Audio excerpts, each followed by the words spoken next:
Okey, kalau anda simpan emas 1 gram sebulan selama 5 tahun, anda akan dapat lebih kurang 60 gram selepas 5 tahun. Dengan nilai seperti hari ini, 60 gram tersebut lebih kurang bernilai RM30,000.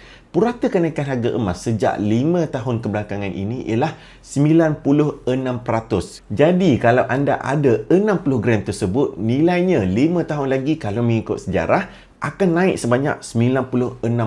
Sikit ke banyak? Tuan-puan sendiri yang jawab. Apabila kita simpan emas, ramai pula yang akan tanya. Jangan lupa keluarkan zakat. Untuk pengetahuan orang yang bertanya, 60 gram masih lagi belum kena bayar zakat. Jadi tuan-puan, kita simpan emas, simpan dengan ilmu. Kalau rasa 60 gram tersebut sangat susah untuk kita beli sekaligus, dengan akaun emas Get pada Public Gold, kita boleh menabung emas segram sebulan. Akhirnya kita akan ada juga 60 gram tersebut. Nak mula simpan emas, tengok saja pin video di profil saya. Saya ada terangkan tentang 5 langkah mudah untuk mulakan simpanan emas dengan Public Gold.